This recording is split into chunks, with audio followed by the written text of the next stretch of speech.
So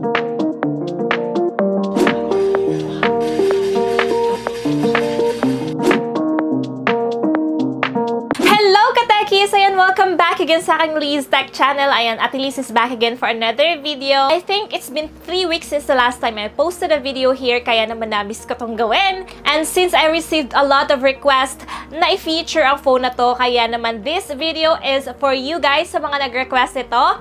Ang i-feature natin guys ay isa sa pinaka-affordable phone na na-release ng Realme this year, 2024, which is the Realme Note 50. Kasi nabili lang namin to ng mga 2,500 kasi naka-sale to that time. Pero yung SRP talaga nito is 3,599 only. So, tingnan natin no, kung maganda ba talaga itong bagong Realme Note 50 at sulit nga ba. So, ayan guys, huwag na nating patagalin pa katekis. Ayan, silipin na natin.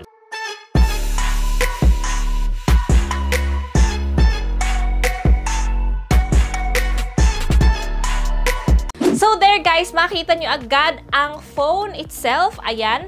At makikita nyo itong mga accessories niya. So, may free clear case po siya. At meron tayong 10-watt power brick and ang kanya namang USB Type-C charging cable. So far, ayun lang po yung laman ng kanyang box. So, let's go on na directly sa phone itself. So, the color pala na meron tayo is ang kanilang sky blue. Meron silang other color naman na midnight black. Here na nga guys, silipin na natin yung Realme Note 50 nila ngayon. Ayan. So, at first glance, guys, mapapansin nyo agad itong mga circles or mga camera houses. Pero I think dalawang rear cameras lang to. Yung isang bilog is para sa LED flash. So, ayan, very trendy yung placement ng kanilang cameras.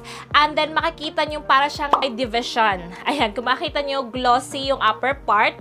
Then, sa lower part naman is hindi. But, glittery yung back finish niya. At ayan, nagustuhan ko rin po yung color niya. Maganda po siya sa mata. And then, mapapansin nyo rin guys na flat na po yung kanyang frame and round edges na rin po siya, which is nice din yung grip niya sa hand. And then guys, surprisingly, sa price point niya is may side fingerprint na rin po siya, as you can see there. Then, sa lower part, ayan yung speaker grills and then yung USB Type-C charging port. So, ayan guys, nakita nyo na po yung look niya and very trendy nga naman siya. No, tingnan naman natin yung display niya. Ayan, as we turn on the screen guys, makikita nyo medyo malapad na yung kanyang screen size. Ayan, meron na po kasi siyang 6.74 inches na screen. Though, makikita mo dyan na meron pa siyang parang notch design, no? Pero, yan, not bad naman kasi malawak-lawak naman yung screen niya. Guys, na-surprise din ako sa quality ng kanyang screen. Hindi ko inakala na sa 2,500 pesos ko is maganda naman na yung kanyang screen display. Hindi ko nga in-expect. Akala ko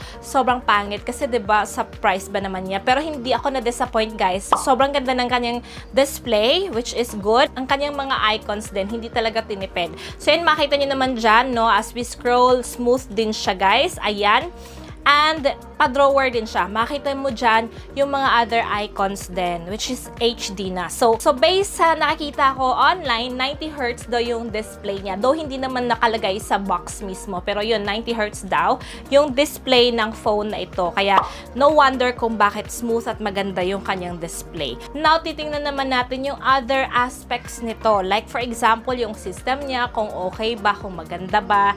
So, ayan, makikita niyo dyan, guys, na Realme UI version na siya based on Android 13. Ayan. Latest na rin po yung kanyang operating system. Of course, octa-core yung processor niya. So, wag na tayo ma-expect ng sobrang bonggang processor kasi naman sa price range niya. So, ayan, 4GB po yung RAM niya at 64GB naman yung storage niya, which is not bad na guys sa kanyang price point. The other thing na nagustuhan ko dito is, of course, yung kanyang battery. 5,000 mAh na rin po yung battery niya, which is very big battery na rin. And, eto pa, yung camera niya. So, ayun, papakita ko sa inyo guys, yung camera ng phone na ito. So, there, meron po kasi siyang 13MP AI camera na, tas 5MP naman yung front cam niya. So, ayun guys, sa mga nakikita nyo sa mga sample shots natin, talaga namang napapamangha din ako sa camera nitong bagong Realme Note 50. Again, hindi po sponsored yung video na to. Talagang naging honest lang ako sa kanyang price point na ganyan din po kaganda yung camera niya.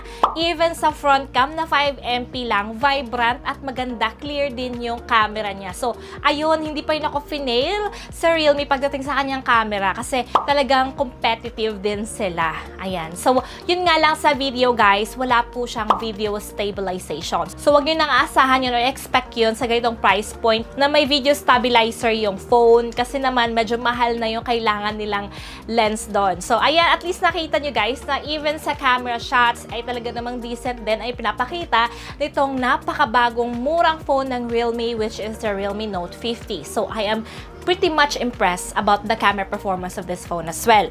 So, now ipapakita ko naman sa inyo guys yung gaming naman performance ng phone na ito. So, there, tinest din po namin siya for sa gaming para may idea rin kayo kung paano siya paglaruan.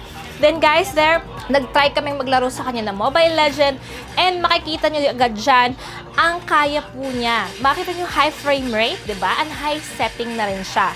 And as we played it, talagang smooth din po ng performance niya and very playable din po siya. So, well, it varies pa rin naman po sa signal, of course. And sa amin din naman is malakas yung signal. Kaya napakaganda pong paglaruan ng phone na to. Wala pong lags na experience namin. Hindi mo talaga aakalain, no, sa kanyang price point na very good din naman yung gaming performance niya. And guys, nakita niyo na po na even sa Mobile Legends at sa camera ay hindi rin naman nagpapatalo etong bagong Realme Note 50. At isa pa sa idagdag ko na rin is yung experience namin sa kanya pagdating sa kanyang battery. Well, hindi ko man napakita sa inyo yung testing, but as we test this phone for almost 2 weeks, nakita ko na matagal po siya talagang malowbat. Yun nga lang po sa charging, medyo downside lang, no? Kasi sobrang tagal po niyang ma-fully charge. Kahit 1 hour mong i-charge siya, pwede mo na siyang gamitin ulit and matagal pa rin siyang malowbat, guys. And so now, if you're going to ask me if sulit ba siya for me, well, masasabi ko sa halaga niya na 2,500 na bili ko at sa SRP niya 3,599, talagang sulit na siya, guys. Yes. From the design itself na very trendy, very nice yung grip niya sa hand, magaan lang din siya. Then, yung performance niya. Doon talaga na-impress ako kasi, diba, ang mura na niya, diba? Parang pamura ng pamura yung mga phones ngayon, pero hindi basta-basta din yung performance. In fact, eto nga, kaya niya sa Mobile Legends na high frame rating at high setting, diba? Talagang impressive na siya. Then, yung display pa niya at yung camera, talagang hindi ka magsisisi dito sa halagang 3,000 plus mo. So, ayun, kung ako tatanungin, yes, para sa akin, very sulit na siya. Pwede nyo ito irigalo sa inyong mga pamangkin, sa mga students dyan. Talagang pwede niyo itong gamitin, guys, kasi ang ganda ng performance niya sa halaga niya. Ayun lang, yun lang yung comment ko about this phone. So, ayan guys, thank you so much sa panonood na aking video ngayon. Again, don't forget to comment below kung ano pa yung mga gusto niyo i-feature natin sa aking channel at I'm always ready i-feature yung mga yan sa abot ng aking makakaya. Ayun lang po, marami pong salamat ka-Techie sa panonood ng aking video. Sana na-enjoy nyo. If you have learned something, don't forget to like this video and of course, share this video to your friends. And sa mga hindi pa nakapag-subscribe, subscribe naman na kayo dyan. Ayan. Salamat po ka-Techie sa panonood and see you again sa my next video. Bye!